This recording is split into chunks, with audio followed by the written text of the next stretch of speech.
Favor, you You're on feel me? speakerphone and Kirk's here and he's counting his money. Favor, you You're on feel me? speakerphone and Kirk's here and he's counting his money. Favor, you You're on feel me? speakerphone and Kirk's here and he's counting his money.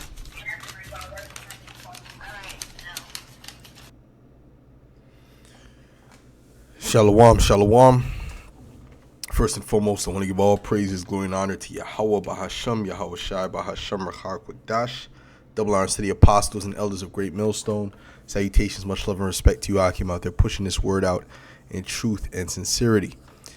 Now, this lesson is going to be dealing with the fact that money itself is not evil, but the love of money is evil.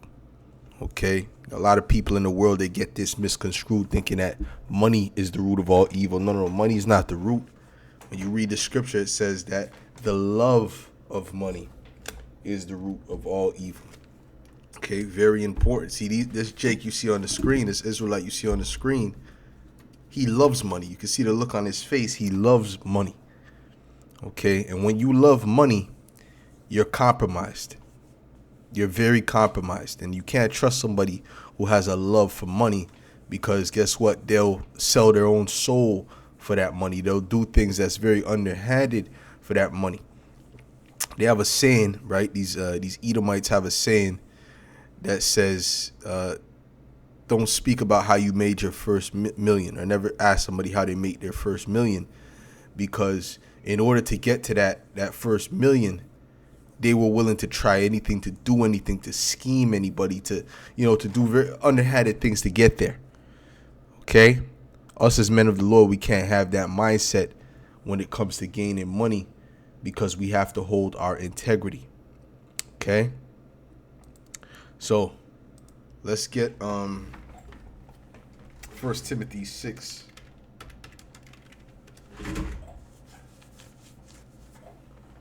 This is 1 Timothy 6 and verse 10. And it says, "For the love of money is the root of all evil." See, it said the love of money. "While some coveted after, they have erred from the faith." Right, because why? Why did they err from the faith? Because they coveted after money. See, money will really pervert you. It can really pervert you. Okay? And pierce themselves through with many sorrows. Okay, even men of the Lord can be perverted by money. So sometimes you're not ready to come into certain amounts of money, because the Yahweh Shem Yahweh Shai knows that would pervert you too. Similarly to the woman. Okay, so all of that is spiritual as well. Now let's look up the word, the love. Philageria, but phil means money. Okay. Algeria.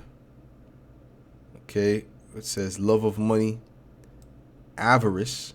I'm not sure what that word is. We're gonna look it up now. Avarice means extreme greed for wealth or material gain. Okay, extreme greed for wealth or material gain. Okay, and that's really the mindset that these Edomites have. These Edomites they're willing to do anything to get money. They're willing to destroy the earth. They're willing to pollute the water. They're willing to destroy millions and millions of people in order to make a profit. Look at these big corporations and what they're willing to do for a profit. Okay, for money. All right. But what true men understand, okay, is that all money is not good money. Okay. See, these women, they go on the OnlyFans, they do their OnlyFans thing, they do the corn and all that, and then when they're 20 years in or 10 years later, whatever, they start to regret it, because now their image is damaged, and they're mad at the internet because their image is damaged. Well, you did that to yourself because you coveted after money. You coveted, you loved the money, right? And it came with a dire consequence, man, that now you have to eat. You see, so all money is not good money, man. All money is not good money, okay?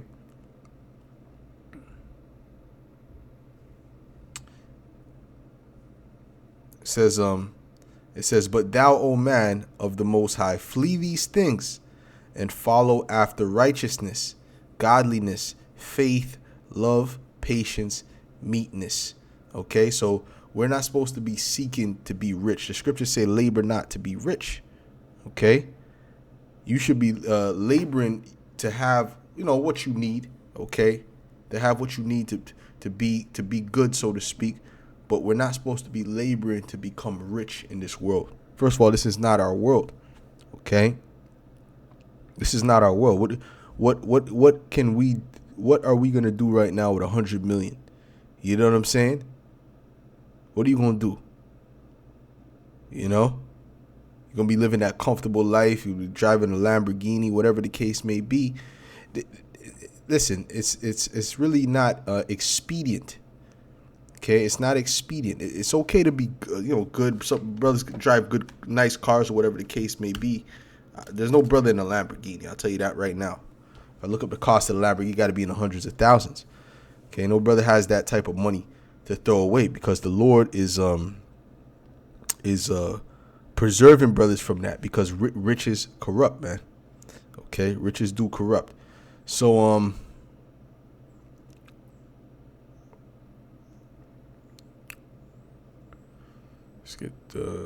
let's get Exodus 23. Okay, now that doesn't mean that if you have, say, 80K in the bank, whatever, say a brother might be doing well off, he might have 80K in the bank, whatever, 100K, that doesn't mean you're wicked. That's not what it means. Okay, because certain brothers are going to be doing good. Certain brothers have an entrepreneurial mindset, and the Lord has blessed them in that way, but he's going to bless those brothers who can handle it, because not every brother can handle it. All right, this is Exodus 23:8. It says, "And thou shalt take no gift."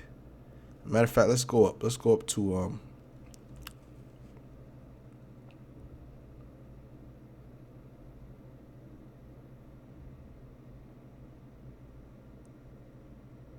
this is Exodus 23:6. It says, "Thou shalt not wrest the judgment of thy poor in his cause.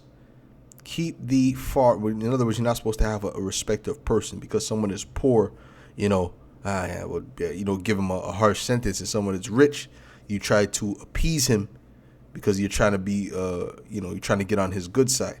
Okay. It says, "Keep thee far from a false matter, and the innocent and righteous slay thou not, for I will not justify the wicked. And thou shalt take no gift." What's a gift? A bribe.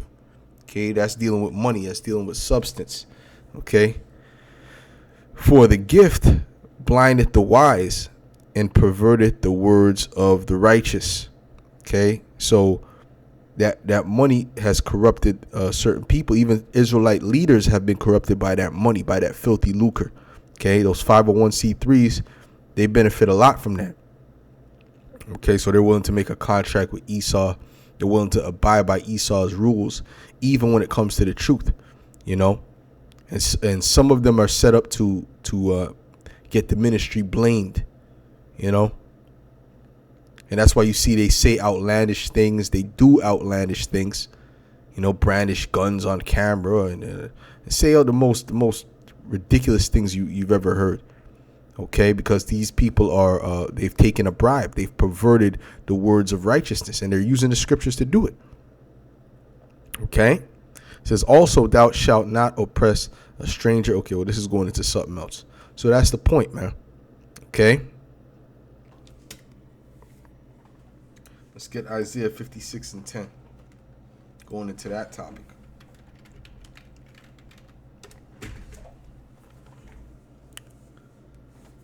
Okay, this is Isaiah 56 and verse 10. And it reads, "His watchmen are blind. They are all ignorant. They are all dumb dogs." Okay, the watchmen is supposed to be the men that are out there teaching the word, right? So a lot of them are what? They're dumb dogs, meaning they're not warning the people. They cannot bark, sleeping, lying down, loving to slumber, and they don't go out diligently. Okay, I'm out here in Montreal. We got these other camps out here in Montreal. You see them once in a blue moon when an event happens, or once in a blue moon. They're not out there on a consistent basis. We're out there every week. The people know us. The people know when they turn that corner on the Tuesday and the Saturday, they're gonna see the Israelites there. Okay. You could tell a lot of them are tired of seeing us out there, but they're gonna keep seeing us out there until the Lord has us to switch places, or has us to get off the streets completely, man. Okay. It says, yea, they are greedy dogs, which can never have enough. This is why they're not out there, because they got all that money coming in. Why are you going to go out there every week and be super diligent if all that money is coming in? You understand what I'm saying? Because you need time to spend that money. And they are shepherds that cannot understand. They all look to their own way, everyone for his gain from his quarter. So they don't just look at as wine. Excuse me. They don't just look at money as a means to an end. They look at money as, a way to life. Okay, really, they look at it as life. And a lot of these people, they worship money.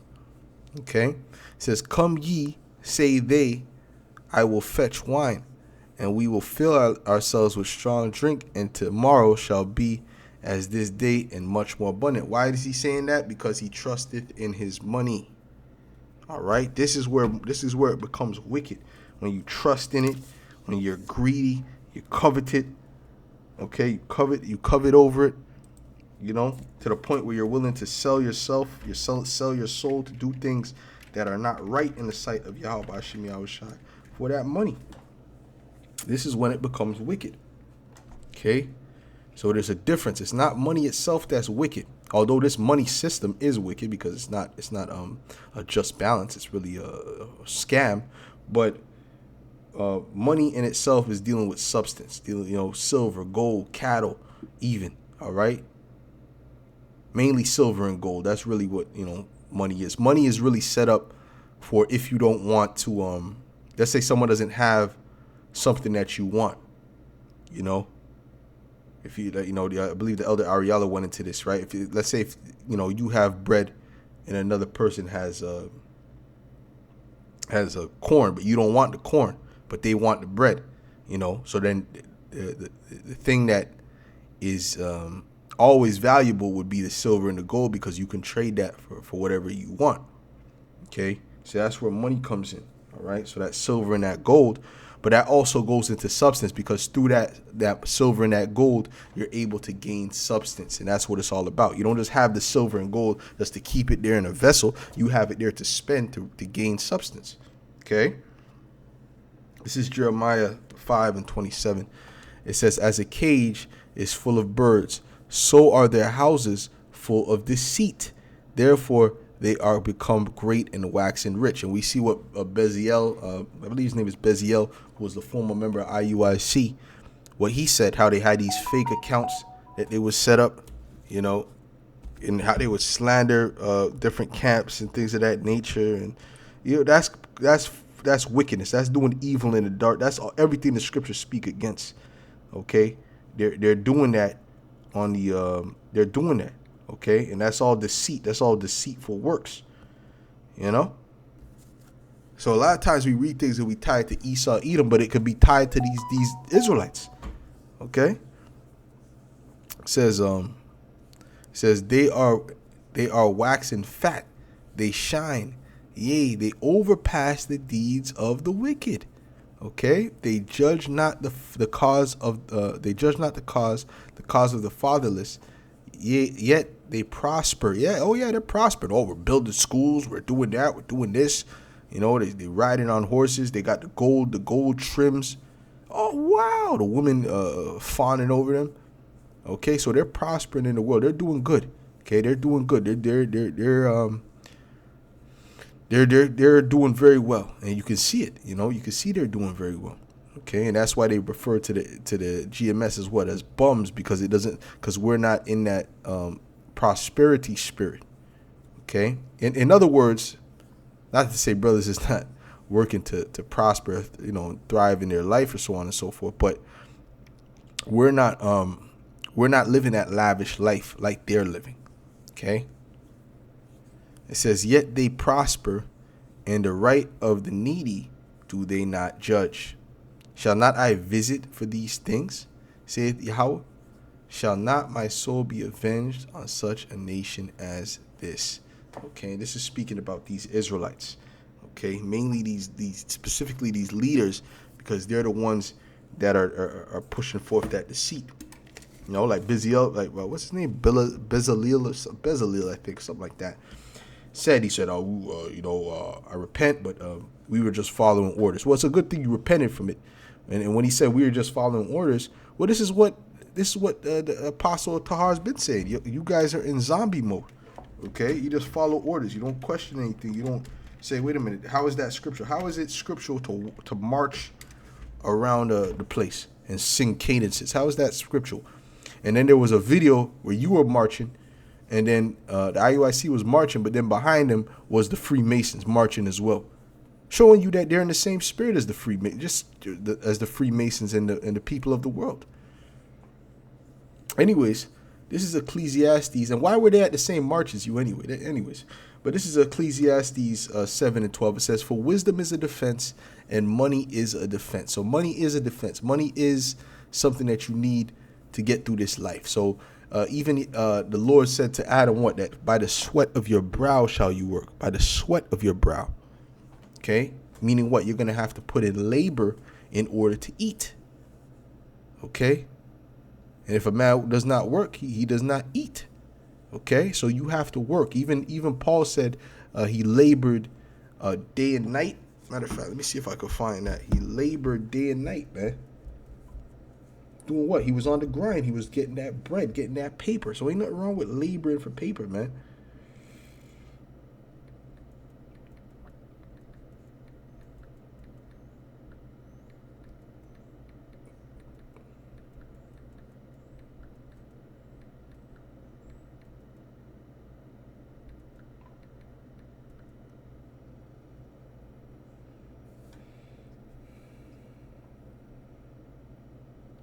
Okay, so let's get 1 Thessalonians 2:9.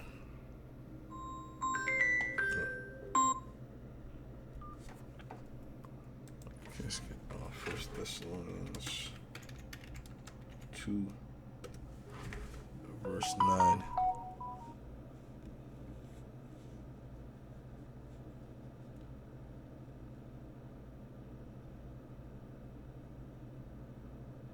For ye remember, brethren, our labor. Matter of fact, let me get this in the NLT, man, so you guys could see exactly what it's saying. Okay, this is 1 Thessalonians 2:9.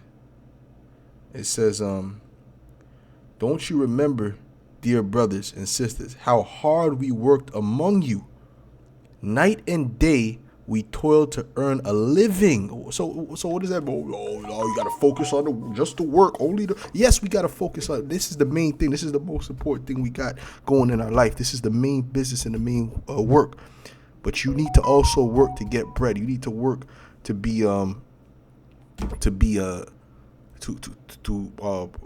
would you say, prosper, for lack of better terms, in this world, to be able to pay your bills, to be able to do what you got to do. All right, to gain good credit and things like that. You have to labor for that, man. Using the world but not abusing the world. Let me read this again, man. It says, "Don't you remember, dear," because brothers come into this truth and they have a mentality. Now I'm just gonna work a menial job. Okay, I'm not gonna try to better myself. Work this menial job and catch all kind of hell so I can speak about Satan all day. Oh, see, that's Satan, brother. Oh, Satan, I couldn't pay this. I could have Satan. Well, have you thought that you were an Israelite and that you have the capability of getting a better job or even starting a business or doing whatever, man? Hustling, yiquab in the situation. Well, Jacob, he made himself prosperous by what? By pulling a fast one on Laban, because Laban pulled a fast one on him. You see? It said, how hard we worked among you, night and day we toiled to earn a living. So was he preaching all night and all day? No, of course he was doing the work, of course. But he also understood he had to make a living, which Paul was what? A tent maker. Okay? So that we would not be a burden to any of you as we preach the Most High's good news to you, right? So on his when he was not working, what was he doing? He was preaching the word pretty much. Okay? You know? And yeah, he had pockets of time where he chilled, I'm sure, and things like that. But Paul was a real diligent person, so he didn't have, I'm sure he wasn't chilling too much. Okay? Paul was a very diligent individual. All right? But the thing is, we're not Yahweh Shai. See, Yahweh Shai could walk around and multiply the bread, and his faith was on the level. Things were just there for him. Okay, go to this man and say the master needeth a place. And get a lamb from such and such a place. Yahweh Shai could do that, or go open the fish mouth in the water and take the coin that's in there and pay the taxes to Caesar. See, Yahweh Shai could do that because Yahweh Shai was Yahweh Shai. We're not on that level right now. Okay, we're not on that level right now. So we have to work and toil and labor in order to make a living in this place. Okay.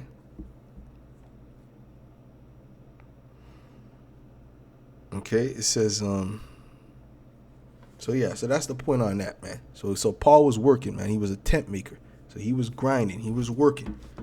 Okay, you brothers can't be simple-minded, man, to think, just money is wicked. So I try to get, nope, I want to stay, nope, I'm working a minimum wage job and I like it that way. Hey, but guess what? Some brothers that, hey, they're cool with that. Some brothers is cool with that. Some brothers can still pay their rent and they know how to save in a particular way, and they're content with that. Beautiful. That brother has great gain.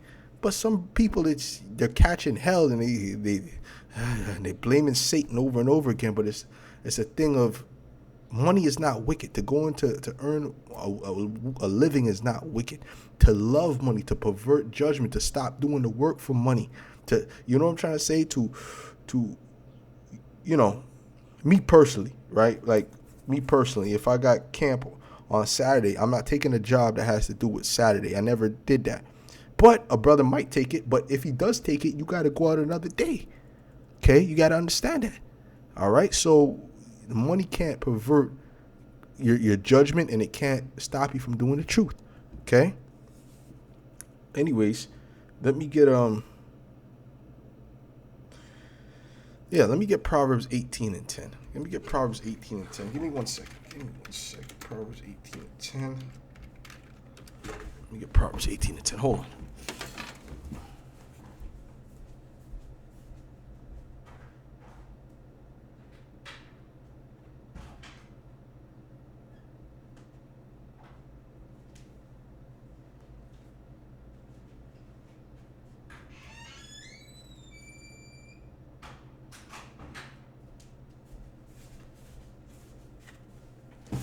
Okay. All right, so this is Proverbs 18 and 10, and it reads, the name of Yahweh is a fortress. Oh, matter of fact, I'm in a NOT. Let me get back to the KJV. This KJV is just more powerful. It says, the name of Yahweh is a strong tower. The righteous runneth into it and is safe. Okay, so we understand that the names of Yahweh and Yahweh Shai, which a lot of these Israelite groups don't teach, and that's why they trust in their riches, because they don't have that fortress. Okay, there's no safety in the name of Jesus. Okay, it's crazy that we got to even say that. We got to break it down to you. Anyways, man, the name of Yahweh is a strong tower. The righteous runneth into it and is safe. The rich man's wealth is his strong city. See, so the rich man, they trust in what? In that wealth. And as an high wall in his own conceit, because the true strong city, the true tower, the true protection comes from the name of Yahweh Hashem Yahweh Shai. We understand that. Okay? And money is a means to an end. Yeah, you could have money and the Lord can use that money to be a defense unto you. But if the Lord is not with you, that money is not going to help you if the Lord is against you. You see what I'm saying to you? So let's get Proverbs. Let's get Proverbs 14.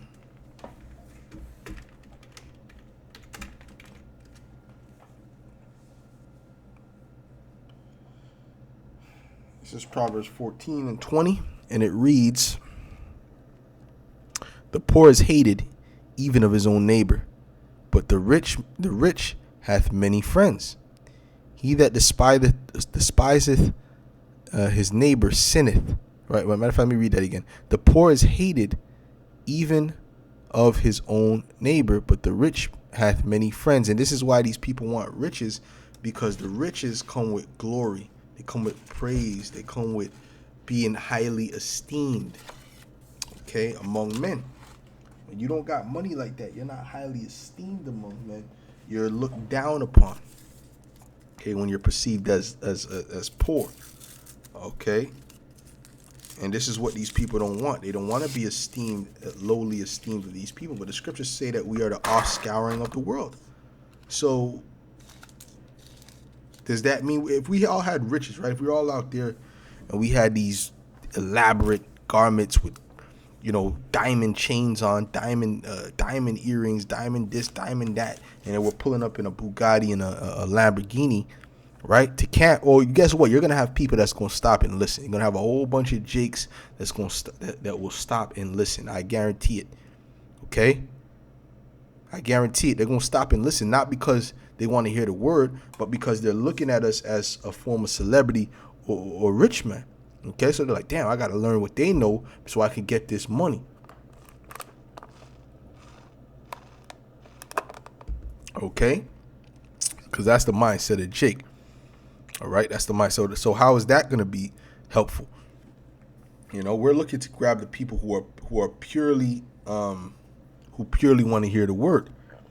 Not them who every video they see of us, we're driving a Lamborghini and things of that nature. That's gonna call the wrong crowd. Which we're looking for the elect. We ain't looking to grab the shrimps and the crabs, man. Matter of fact, let's get Sirach 13 and verse 21. This is Sirach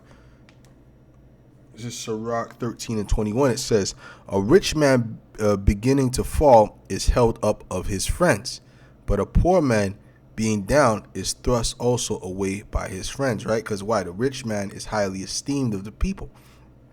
When a rich man is fallen, he hath many helpers. He speaketh things not to be spoken, and yet men justify him. The poor man slipped, and yet they rebuked him too. He spake wisely, and could have no place. You see that? When a rich man speaketh, every man holdeth his tongue. And look what he saith. They extol it to the clouds. But if the poor man speak, they say, what fellow is this? And if he stumble, they will help to overthrow him. So this is why people do not want to be poor. That they don't want to be on that level of not. And when I say poor, I mean basically not rich. Okay? If you're middle class, you're still poor. Upper middle class, listen, man, and you're an Israelite, that's, even if you're not an Israelite, that's still poor. Because you don't own anything. Okay? Middle class, I'm gonna 100K a year. Okay, what's that after taxes and all that? You understand what I'm saying to you? Most of them are still living just above paycheck to paycheck, and some of them are living paycheck to paycheck because they're living above their means too. So anyways, I'm talking about those that don't have the riches and and also the perceived status in this world, which riches will give you status as well. Okay, so well, let's get into what our defense is, because our defense, matter of fact, let's get Jeremiah. I'm gonna Jeremiah 9 and 23, and it says, "Thus saith the Lord, let not the wise man glory in his wisdom, neither let the mighty man glory in his might. Let not the rich man glory in his riches, but let him that glorieth glory in this, that he understandeth and knoweth me." And this is what we glory in. This is why we're happy because we have the understanding of Yahweh Ba'Shem Yahweh Shai, which these people don't have. Israel have not obtained that which he seeketh for, but the election hath obtained it, and the rest were blinded. That I am Yahweh, which exerciseth loving kindness, judgment, and righteousness in the earth. For in these things I delight, saith the Lord. Okay, so this is what you should glory in, the fact that you know Yahweh Ba'Shem Yahweh Shai, because this is going to be the true defense when things get serious out here. Not the money you have. Not the money you have. That's not going to be the defense. That's just a means to an end. Okay, you have to understand that. This is Isaiah 33:6. It says, "And wisdom and knowledge shall be the stability of thy times, and strength of salvation. The fear of Yahweh is his treasure." The fear of Yahweh is his treasure. This is our riches, is really this knowledge and wisdom. Okay, that's the true riches. Okay, but carnally speaking, we need, in the carnal aspect, we need money to survive in this society at this particular time. When they issue the MOTB, we're gonna have to go 100% on faith. That's when the Lord is gonna unlock a different spirit in the elect. But until then, okay, we need to work. We need to labor. We need to do certain things, and there's gonna be most likely ways to get under the system for a time. There's definitely gonna be ways of that. But Esau's going to try to do away with that as well. So, and plus the scriptures speak about how there's going to be one grinding at the mill. So there's going to be things going on, even for those that did not take the mark, but it's going to be a very dangerous time. This is Isaiah 32:2. It says, "And a man shall be as a hiding place from the wind, and a covert from the tempest, as rivers of water in a dry place, as the shadow of a great rock in a weary land." So guess what? The men of the Lord are going to be valuable regardless of what money they have, because they're going to be as that hiding place, all right, from the hell that's going on, because nothing is going to be touching the men of the Lord. Okay, the Lord said, "My servant shall eat, but ye shall be hungry." What does that have to do with money? Nothing. And when you understand that, you don't sell your bowels, you don't sell your soul for money like these niggas do, man. Okay, because they don't see any other way to make it. They don't see any other way to survive. They don't see any other way to be delivered but by this paper. Okay, why? Because they don't have Yahweh Ba'Shem Yahweh Shai. When that time comes and this money's not worth anything, this is to reduce to toilet paper. What are these guys gonna do? Well, they're going to take the mark, and then they're going to die. So with that, I'll say shalom.